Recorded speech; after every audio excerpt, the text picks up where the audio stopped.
Hello, everyone, and welcome. I'm Grace Hatfield with EHS Daily Advisor, and thank you for tuning in to today's episode of Faces of EHS. This is a segment where we feature environmental health and safety professionals and highlight their journeys and hear their thoughts about EHS trends and issues.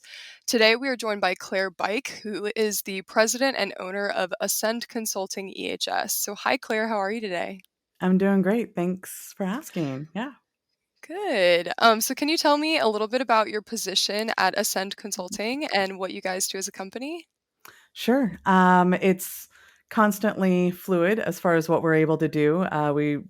We, as in me, it's a company of one. So had the exciting opportunity to start a business after choosing to leave a previous employment, and just got asked by a couple people to make sure that, you know, could I help them out with some things? I'd worked with them in the past as contractors. So I started to do that, and it kind of has grown as I've been growing in my field. I've been doing this for probably over 10 years now, and went back for my master's, currently in that program for industrial organizational psychology. And it really blends in and ties into almost everything safety. So EHS, all of it, and really kind of just growing with that. So we offer everything from, standard audits for occupational safety, environmental consulting, and then we get asked a lot for safety culture development and what can we do for safety culture, and really, really kind of pulling that into, well, that's more of a conversation about your leadership and how you can develop that in your personal life, and becoming, it sounds so funny, an organizational life coach, because it's more about Yeah. what we do in our lives every day. Kind of make sure we have that conversation with ourselves first before you ask it of other people. So, Yeah, for sure. So let's jump right in. How did you get your start in EHS? wow. Always the way so many of us do. We just kind of get told to do it, the voluntold Mm. position, and you're like, "Hey, I need you to do some more work. We're going to ask you to add this to your list of things to do." And that's exactly what I ended up doing. I was asked to kind of add in, as I was on a safety committee, and was like, "Hey, can you do this as a partial time situation that we need?" And Hmm. then it grew from there into kind of a full-time thing.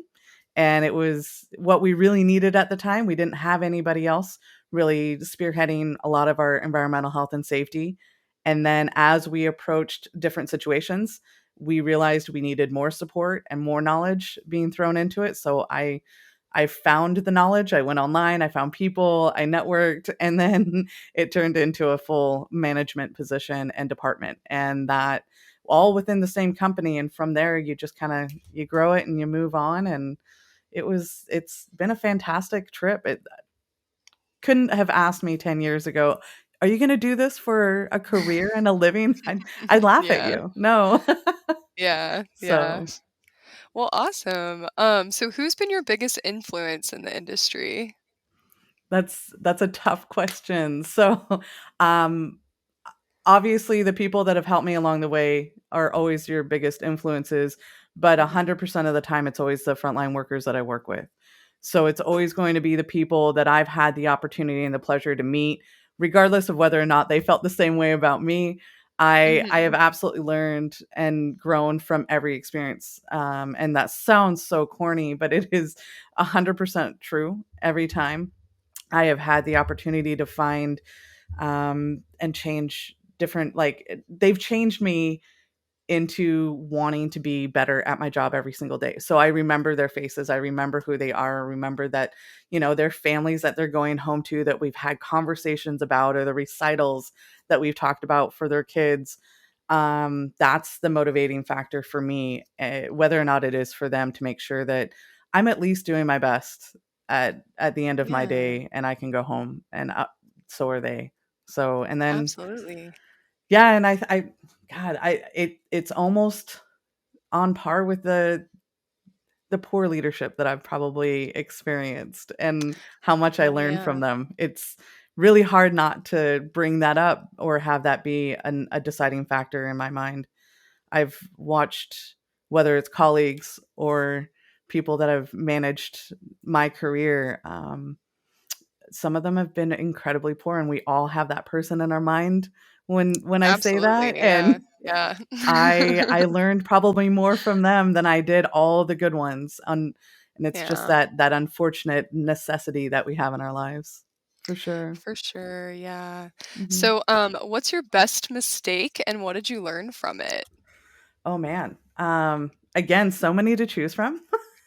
I think I everything from some of the vendors that I've decided to work with to some of the choices I've made in my career.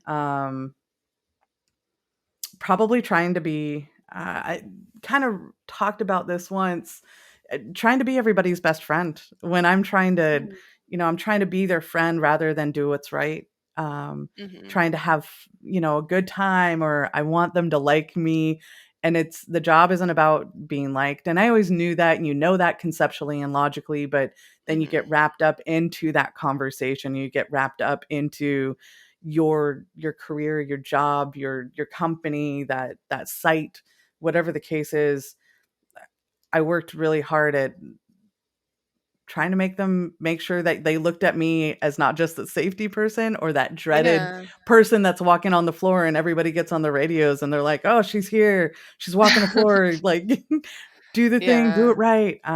It was I made a mistake there, and I know that I've made it several times, and I'm not saying that I'm never gonna make it again, but mhm. I definitely, you make sure it's not always the case. So, Yeah, so how do you balance those personal relationships as a safety manager? Because, like you're saying, I imagine it's really difficult to kind of walk that line between, boss and person you can confide in, you know? I was just talking to somebody the other day. We often look at ourselves as counselors, and I would highly encourage anybody in the field already to take some psychology courses, because you end up kind of having those conversations that people are really needing to have. Sometimes you end up kind of like HR, you working side by side with HR quite often, and you end up having those really deep conversations with people. I would say that I manage it, several times poorly, so let's lead with that. But I would say that honestly, I would probably, oh man, so many different times. I guess the best thing here is I've spent a lot of time talking to people and making sure that I'm listening as much as they're talking, and probably listening more, obviously. The idea of an active conversation is that I'm hearing exactly what is being said to me and processing it as much as I can respond, not just waiting my turn to talk. So, and I'm Yeah, I'm for sure. terrible at that. Like, as humans, I think we often are really bad at that. We just want our turn to speak, and I've done my fair share of that, but it growing in safety meant that I had to learn that Yeah, comparison. Mhm. absolutely. Yeah. So, what's your favorite and least favorite part about working in EHS, and would you change anything? Oh, my favorite part? EHS is probably one of the most diverse hat-wearing jobs I've ever had the pleasure of, diving into. I've had several jobs in my past. I really like to jump around. I've been in the military. I have my captain's license. I've done a lot of different things. Competitively raced sailboats all the way, and I worked at a framing company for a long time, right? Bartending That's as cool.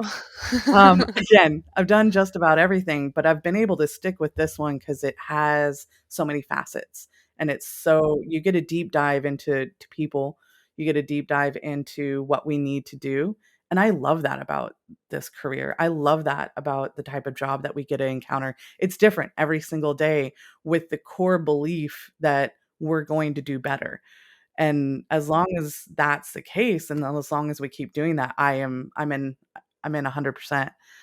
I would say the least favorite part of my job is that when things go wrong, they can go really, really wrong. The downside to this job, and I think we've all had the moment, we've experienced it, unfortunately, and if you've been in the job long enough, you've come across a fatality or a dismemberment, and knowing that, and the weight of it, you already put it on yourself, right? You already know that if, this is part of the downside of the job, but it's also everybody else, that weight from everybody else that they're putting that on you too, right? Your job is to avoid those things. And if you didn't avoid it because it occurred, how do you get through that?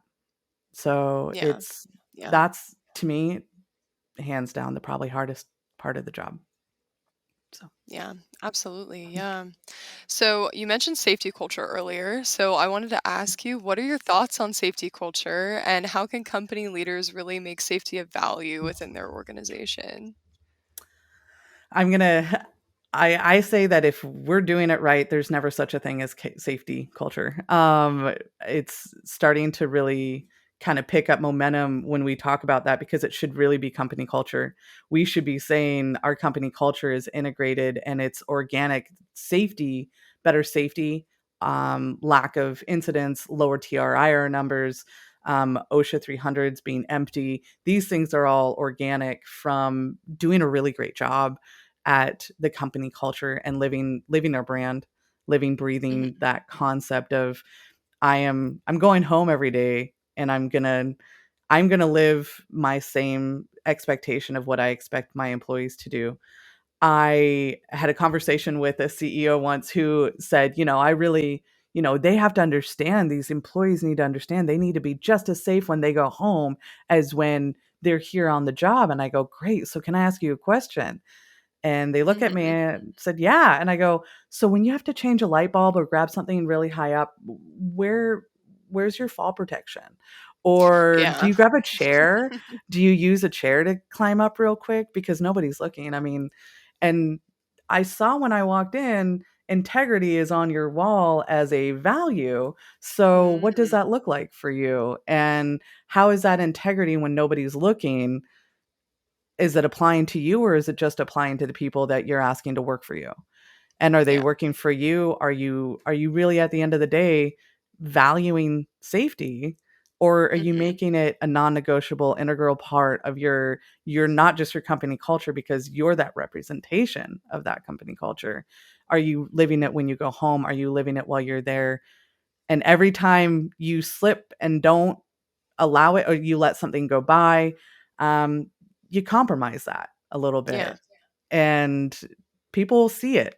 And you want to think that they don't, just like if you've raised kids and you think that, oh, it's no big deal, I'm just gonna some parents curse, and next thing you know, that kiddo is cursing too, or they hear you do it and they know about it.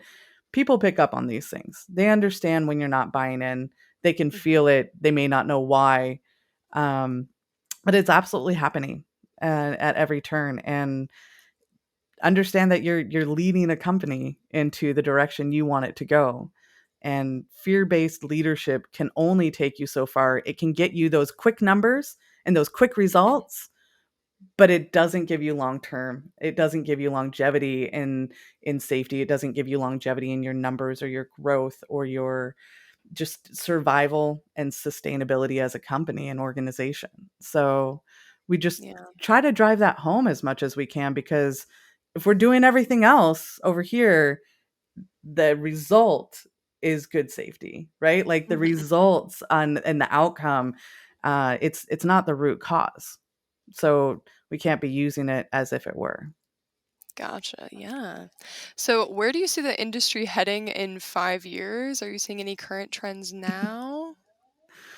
I can say that I have hopes. For the next Hmm. 5 years, I so excited to see already, I guess the trend that you're talking about maybe present, is that we're finding that EHS positions are becoming more relevant in smaller Mm. companies, in more companies as a whole. It's becoming its own department sometimes with, um more people in that department. It's not a department of one anymore, or Hmm. it's not a siloed situation where we spend so much time putting on one person so many things. I have noticed that there are so many more positions available, and it is global. It's not just within the US or in parts of the US. This is global, and I'm the growth of this industry and this career path has taken huge leaps and bounds in the last 2 years that I would have Mhm. thought that, COVID-19 really kinda skyrocketed and spotlit this position. It's an unfortunate it's just like safety. We usually make rules about things after bad things have Mhm. happened, Yeah. right? And Yeah. that seems to be the theme of the EHS role. For sure. And that was going to be my next Mhm. question was how do you think COVID has really, maybe complicated it or made it easier to do your job? Maybe, Right. what are your thoughts on that? I think it's 2 things. First, COVID-19 is not something that I would ever say is a good thing, obviously, Yeah. but Yeah. in every terrible situation, sometimes we can focus on the fact that we've had good things in the bad that Oh, have come out of absolutely. it. Yeah, Mhm. and I would say that the good thing is that we are seeing an uptrend of EHS professionals becoming more in leadership roles and really tied into your C suites, really tied into your leadership teams, and really kind of working side by side. And a lot of owners, CEOs are taking notice of those things that we talk about value added and that Mhm. being tangible products or things like that. And value added can actually be the EHS role. And it previously, absolutely, in many of the situations I was in, really wasn't part of that. Like it really Mhm. wasn't considered value added because it's not tangible. It's not a product that we're selling when in fact it helps the product, it helps efficiency when done in conjunction in a fluid motion as a non negotiable. So it's unfortunate as it is that COVID, we lost so many people and we lost lives, and it's probably touched every single one of us. Had some benefits in this particular field and many others. We have people dropping stress levels because they have hybrid positions. Mhm. We Yeah. have we've dropped the cost of some businesses because they've gotten rid of their brick and mortar. So that Mhm. overhead has really dropped, so allowing, prices to drop or raising, salaries because of it, or being able to bring in more people because we have more room for salary base. It's Mhm. it's an interesting transition. So it's going to be a little bit more challenging trying to touch on everybody and transition to having these types of conversations virtually, Mhm. bringing people's cameras on or if whatever we need to do. And then the ergonomics, it gets into a Yeah. lot of things, but Absolutely. I think the benefits are going to outweigh so much more, aside from the apparent and obvious tragic loss. So, Yeah, yeah. So mhm. how do you, I guess in the last 2 years, how has it been trying to have conversations about safety in a remote environment? Because I imagine that can get pretty complicated. It has gotten very complicated. It's a really good point. Yeah. I think, I've done a lot more webinars, a Mhm. lot more, like, training online in this type of situation. I've Mhm. been doing a lot more, conversations, and it just doesn't feel you feel like you're connecting with somebody, but you never get that same connection than when you're in their environment, you're in these types of, situations where you can see what they're doing, or if it's in manufacturing, see what they're producing, or be Mhm. able to see the setup because oftentimes you can get a really good feel for a company when you walk in their doors and you can see what their housekeeping is like, or you Yeah. can see what the offices look like of the employees. Are they scattered? Are they full of papers? Where are we at on the digital, like on a digital front? Are we using Kaizen philosophy or like 5S? What does that look like for your company? And Mhm. it's it's pretty interesting to see because the value that you can get from just that tangible, I get to see you rather than what does your background look like because I've set it up Mhm. specifically so this is all you see, Yeah. or, just you get a real feel that you don't get otherwise. So there's always that. Yeah. Absolutely. So to kind of pivot back to you personally, what are you most proud of? Oh, well, my kid, but, I am Yeah. in my career, I'm probably this sounds silly. I'm probably really most proud of choosing people over my salary. I Yeah. I have absolutely looked back on my decisions. Obviously, I spend a lot of time uh, introspection, all of it, and I've chosen integrity. I've chosen moral values and people over my my salary. And you can make Yeah. really great salaries out there sometimes with companies that are willing to pay very good money, and Mhm. sometimes, and what I found, sometimes it's not worth it. There's an Yeah. amount of money that you cannot pay me to continue down a certain path. So, yeah. Yeah. Yeah, well, that's a really incredible thing to be proud of because I feel like that's pretty rare. So, And I yeah, didn't think so it was possible. yeah. But thank So you. my yeah, of course. My last question is, do you have any advice for the people entering EHS? Yeah, I mean, I have a lot. Don't give up. Mhm, I think the thing that I would always encourage anybody going into EHS is lead with empathy. mhm, Make sure that that conversation you're having with yourself starts with ask questions first. Don't attack. Um, don't assume the worst about people, even if that's what you think. mhm, Lead with questions and always be ready to change your viewpoint. It's amazing. The more flexibility that you have mentally, the more you can pivot better. It's going to help you in everything that you do. It's going to endear you to the people that are working these jobs, because I promise you, nobody's waking up every day saying, "I really go want to go screw up somebody's day. I want to go lose a finger." mhm. Nobody's waking up that day. I promise you. And saying that, go into it and just go in with a fresh, open mind every single time, even if you have your own preset conditioned feelings about something. Do your best and know you're gonna fail. Find grace for yourself, find grace for others, and eventually it's gonna be okay. Don't ever let somebody scare you out of doing the wrong thing as well.